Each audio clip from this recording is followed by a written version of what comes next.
On April 10th, 2025, at 7 in the morning, a whistle blew in Charleroi, Pennsylvania. It blew for 132 seconds, 1 second for every year the plant had been open. The men and women standing in the parking lot had already made the last batch of glass. There was nothing left to do but listen. Some of them had worked inside that building for 30 years. Some of their fathers had worked there. Some of their grandfathers had worked there. One woman standing in that lot was the third generation of her family to punch in at that address. At the 8th Street entrance, somebody took down the American flag and ran up a new one that just said 132 years. Then the tanks were drained and the fires went out.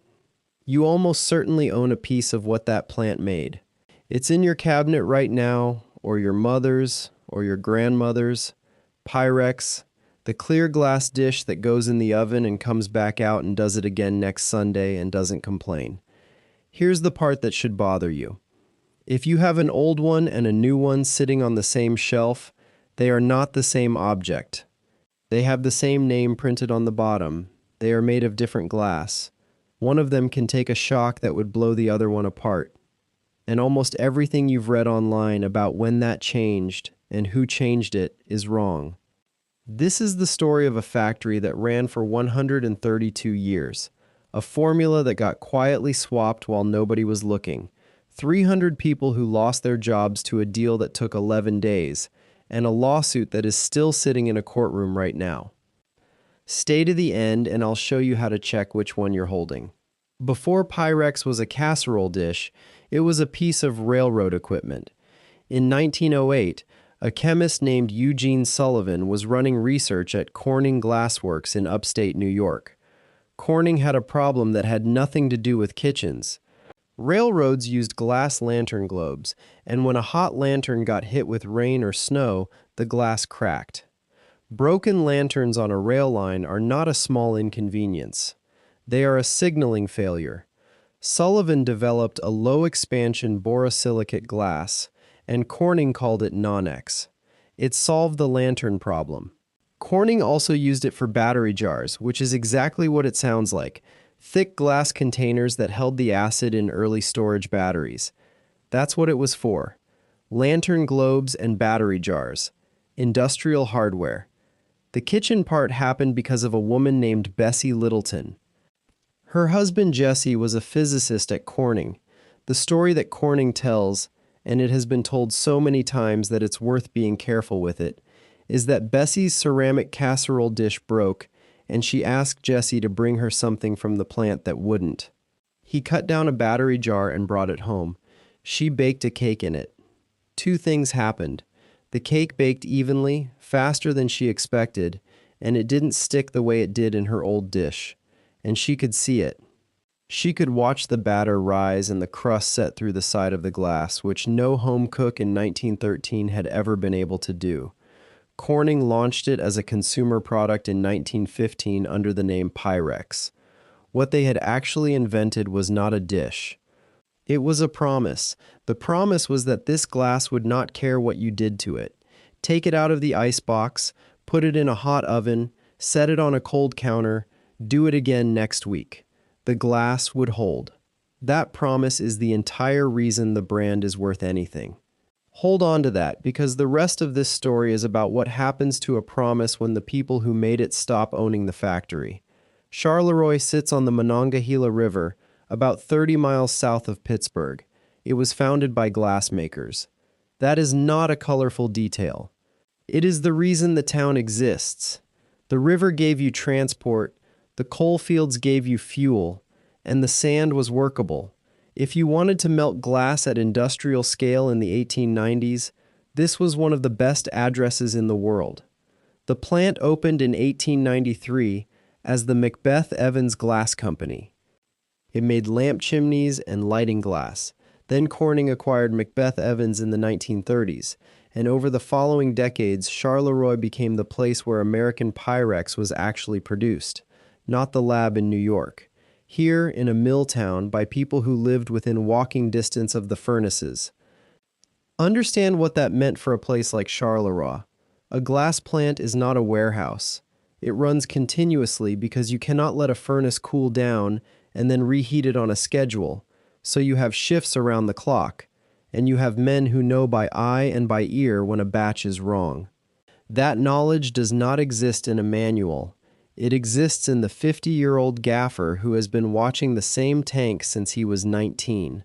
300 jobs in a borough of a few thousand people means the plant is not an employer. It's the reason there's a hardware store, a bar, a church, with a full parking lot on Sunday. For 132 years, that building ran. And for most of that time, the thing coming out of it was slowly changing, and the customers had no idea.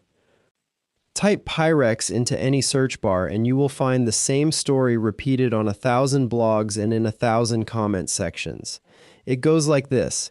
Pyrex was borosilicate until 1998. Then Corning sold the brand. Then the new owners cheapened it to save money. That's why your new dish explodes and your grandmother's doesn't. That story is mostly wrong and the truth is worse. Corning changed it themselves, decades before they sold anything. In the 1930s, Corning had already started making Pyrex-branded kitchen products out of soda lime glass rather than borosilicate.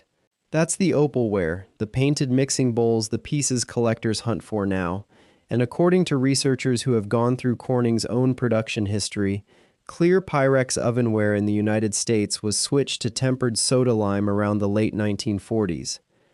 Not 1998, the 1940s. The people who bought the brand in 1998 have pointed this out, and on this specific point they are correct. Corning changed the composition before it got out of the consumer business. So why does everyone believe 1998? Because 1998 is when the brand stopped being owned by the company that had a reputation to protect, and that is when the complaints started getting loud. The material had already moved. What changed in 1998 was who was accountable for it. Now, the second thing everyone gets wrong. You have probably heard that you can tell which glass you're holding by the logo. All capitals Pyrex means borosilicate. Lowercase Pyrex means soda lime. It's not a date code, it's a geography code. The Pyrex name today is split between two different companies in two different markets. The American line uses the lowercase mark and is tempered soda lime. The European line, made by a separate company entirely, uses the capitals and is still borosilicate. So the logo tells you which side of the Atlantic your dish came from, and in practice that often lines up with the material. But an old American piece stamped in capitals is not automatically borosilicate, and treating the logo as proof will eventually get you burned, sometimes literally. Corning's own archivists have said the situation is messier than the internet wants it to be. Different plants use different batch recipes at different times, and Corning tracked what was what using a system of dots and dashes stamped into the glass. Manufacturing date codes. Most people have never noticed them. Here's why any of this matters, and it's not trivia. Tempered soda lime glass is genuinely tougher in one specific way. Drop it on the floor and it survives better than borosilicate. That is a real advantage and it's part of why the industry moved. It's also cheaper, easier to melt, and it doesn't involve boron, which is regulated as hazardous waste on disposal. But thermal shock is a different test, and on that test the two materials are not close. The number that matters is the coefficient of thermal expansion, which is just how much the glass swells and shrinks as it heats and cools. Borosilicate barely moves. Soda lime moves a lot more. When one part of a dish is hot and another part is cool, the two zones fight each other, and the stress has to go somewhere. In borosilicate, usually nowhere. In tempered soda lime, sometimes into your kitchen. For years, the complaints were anecdotes. A dish that came apart in the oven. A bowl that cracked on a wet counter. Easy to dismiss one at a time. Then in December 2010, Consumer Reports published the results of a year-long investigation. They opened it with a woman who had opened her oven on Thanksgiving Day to baste a ham and had the dish come apart in her hands. Glass and hot drippings across the kitchen. By the following September, Consumer Reports said it had reviewed more than 300 incidents of glass bakeware shattering unexpectedly. among them roughly 60 reports of injuries, cuts and burns. Most of the failures happened while the dish was being heated. The organization petitioned federal regulators to look at the standards. Then in September 2012, two materials scientists, R.C. Brad and R.L. Martins, published a paper in the Bulletin of the American Ceramic Society. It was the first proper scientific explanation of the failure mode, and it said plainly what the physics required. Current American glass cookware was soda-lime silicate rather than the original borosilicate formulation, and soda-lime is far more vulnerable to rapid temperature change. They described the safety margin as borderline. That is a careful academic word, and it is doing a lot of work. It does not mean the dishes are defective. Hundreds of millions of them are used safely every year, and the failure rate per dish is very low. It means the gap between normal kitchen use and the failure point is thinner than most people assume, and thinner than it used to be. And here is the part that connects back to Bessie Littleton's cake. The promise Corning sold in 1915 was that the glass would not care what you did to it. That promise is why the brand became a household word. The material that backed the promise was quietly retired. The promise stayed on the box. Read the fine print on a modern package and you'll find the warnings. Preheat the oven. Don't put it on a wet surface. Don't take it from the fridge to the oven. Add liquid before heating. Every one of those instructions is describing a thing the original glass simply did not need you to worry about. The brand kept the reputation. The customer inherited the risk. In 1998, Corning spun off its kitchenware division. This was a leveraged deal involving KKR and Borden, and the new company was named World Kitchen. Corning kept the industrial and laboratory side of the business, which is still what Corning does today. The glass in front of your face right now, on your phone, is a Corning product. What Corning let go of was the kitchen. World Kitchen filed for bankruptcy in 2002. It came out, changed names, and eventually became Corel Brands. In 2019, Corel Brands merged with the company behind the Instant Pot, and the combined business was called Instant Brands. For a moment that looked clever, Instant Pot was one of the fastest-selling kitchen appliances in American history, and pairing it with Pyrex and Corel gave you a portfolio that covered most of the cabinet. Then the Instant Pot boom ended, as booms do, and the debt from the merger did not. In June 2023, Instant Brands filed for Chapter 11. Count the handoffs. Corning to World Kitchen. World Kitchen through bankruptcy to Corel. Corel into Instant Brands. Instant Brands into Chapter 11. 4 owners in 25 years. Every one of them bought the same asset, a name that Americans trust because of a physical property the product had stopped having. Nobody in that chain invented anything. They were trading a reputation that had been earned in a mill town in Pennsylvania and then spent somewhere else. And the plant in Charleroi kept running through all of it. Different logo on the paycheck, same furnaces, same people. Until the last owner. The Instant Brands bankruptcy put the housewares division up for auction. The buyer was a New York private equity firm called Center Lane Partners. Center Lane already owned something relevant, Anchor Hocking. If you have ever bought glass bakeware in an American store, you have seen both names on the same shelf. Anchor Hocking and Pyrex were the two big American glass bakeware brands. They were competitors. Now the same firm was going to hold both. That normally attracts attention from antitrust regulators, because combining the two largest players in a category is exactly the scenario merger review exists for. According to a report later released by Senator Bob Casey, the transaction was structured in a way that avoided that review. Casey's account is that 2/3 of Corel was purchased for $38.5 million and then flipped into Anchor Hocking days later at $79.8 million. Same assets, roughly double the price.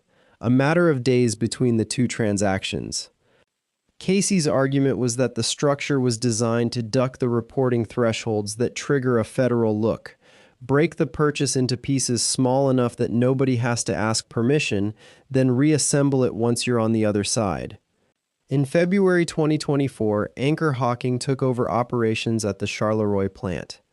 The workers were told the usual things you get told when new ownership arrives: investment, stability, a future. 6 months later, they found out what the plan actually was. On a Wednesday in September 2024, Anchor Hawking's chief executive, Mark Eichhorn, told more than 300 employees at Charleroi that the plant would close. Production would move 170 miles west to Lancaster, Ohio, where Anchor Hawking's original glass plant sits. Workers were told that maybe half the jobs might be available if they wanted to relocate. Not the jobs. Some jobs, maybe. The equipment would go with them. The reaction was immediate, and it did not follow the usual political lines. Steelworkers rallied outside the plant. The United Steelworkers District 10 pushed back publicly. Senator Casey wrote to Eichhorn on September 19th and asked him to reverse the decision or sell the plant to somebody who would run it. Senator John Fetterman wrote to the Federal Trade Commission and the Justice Department asking them to investigate the chain of transactions that had led to the announcement. Casey's letter asked a set of very specific questions. How did Center Lane end up controlling a plant it had not been cleared to acquire? What was the ownership structure? Given that the glassware business was healthy, what were the financial reasons for closing a profitable facility? Had they considered selling it instead of dismantling it? And one more, which is the one that ties this whole story together. Had the company changed the formula or the process for making Pyrex glass? In October, the company filed the formal notice with Pennsylvania's Department of Labor and Industry.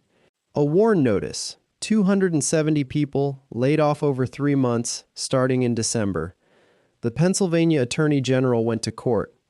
The state's argument was that the Anchor Hawking and Carell combination had created an illegal monopoly in American glass bakeware. The number in the filing is the one worth remembering. The combined company controls more than 91% of the market. A federal judge granted a temporary restraining order first. For a few weeks, the plant stayed open on a court order. Then in November, the judge ruled that the state had not shown enough to block the closure. Anchor Hawking was free to proceed. What followed was 5 months of something close to cruelty, though I doubt anybody designed it that way. The shutdown was scheduled for late February 2025. Then it was delayed. Workers were called back because an order came in that Lancaster could not fill. Then they were laid off again. Then called back again. The closure was postponed 3 separate times. Imagine being told your job ends on a date, saying goodbye, and then being asked to come back in for 3 more weeks. Twice. The final date was April 10, 2025. The last batch of Pyrex glass made in Charleroi was produced at 7 in the morning. Danielle Byrne was there. She was vice president of United Steelworkers Local 53G, and she had worked at that plant for 35 years. Her grandfather worked there for 50. She grew up 2 streets away. She has described the plant in interviews as her life, not her job. Joe Manning, the borough manager, called it a gut punch to the community. He is the person who has to think about what a town does when the largest manufacturing employer in the area stops existing, and he was blunt about the fact that this time there was no calling anyone back. Acres of glass-making equipment went quiet. Then the whistle. 132 seconds, one for each year, from 1893 to 2025. I want to point something out about that number, because it's easy to hear it as sentiment. 132 years means that plant was already 38 years old when Pyrex was invented. It survived 2 world wars, the Depression, the collapse of American steel that emptied out every other town in that valley, 4 corporate owners, and a bankruptcy. It did not close because it couldn't make glass anymore. It closed 8 months after a private equity firm bought it. The story did not end when the fires went out, and this is the part almost nobody covered. In the summer of 2025, there was real hope. A buyer appeared. Reports at the time said a company was preparing to spend more than $25 million renovating the facility and bringing back around 250 jobs. Environmental testing began so the sale could close. A borough councilman posted about a new chapter for Charleroi. In September, the Federal Trade Commission stepped in and blocked the sale of the shuttered plant to Sediver, an industrial glass manufacturer. Read that again. The same regulatory system that did not stop the merger which closed the plant, then stopped the sale that would have reopened it. Meanwhile, the Pennsylvania Attorney General's case against Center Lane Partners is still alive. As of the spring of 2026, more than a year after the plant closed, it was still in discovery. The question in front of the court is whether the Anchor-Hocking and Carell combination created an illegal monopoly. And former Charleroi workers have made a claim in the press that is either the whole story or nothing, depending on whether it holds up. They say a substantial share of Pyrex is now being made outside Anchor-Hocking's own plants, because Lancaster cannot make what Charleroi made. Their reading of the closure is that it was never about cost. Two of them put it in plain terms. They should never have been allowed to buy us, and we were shut down to eliminate a competitor. That is a claim by people who lost their jobs, not a finding of fact. The court has not ruled. But it is the exact question the Attorney General is asking, and the answer is going to come out of that discovery process eventually. Go look in your cabinet. Turn the dish over. If the mark is all capitals, Pyrex, and the piece is old, you may be holding the original borosilicate. If it's lowercase, Pyrex, and you bought it in an American store in the last 25 years, it's tempered soda lime. And if you find a pattern of small dots and dashes stamped into the base, that's Corning's date code, telling you which plant made it and when. There's a good chance the answer to which plant is Charleroi, Pennsylvania. Treat the new ones like what they are. Don't move them from the refrigerator into a hot oven. Don't set a hot dish on a wet counter or a cold stone surface. Add liquid before you heat. These are not superstitions. They are the operating instructions for a material that expands more than the one the brand was built on. The thing I keep coming back to isn't the glass. It's the sequence. A company solved a real physics problem in 1908. A woman baked a cake in a battery jar and turned it into a product. A mill town on a river made it for 4 generations. Somewhere around the 1940s, the formula changed and the name didn't. The name got sold, and sold again, and sold again, and each owner was buying the trust that the earlier version had earned. The last owner held it for 8 months. The whistle blew for 132 seconds. The lawsuit is still open, and the dish in your cabinet still says Pyrex on the bottom.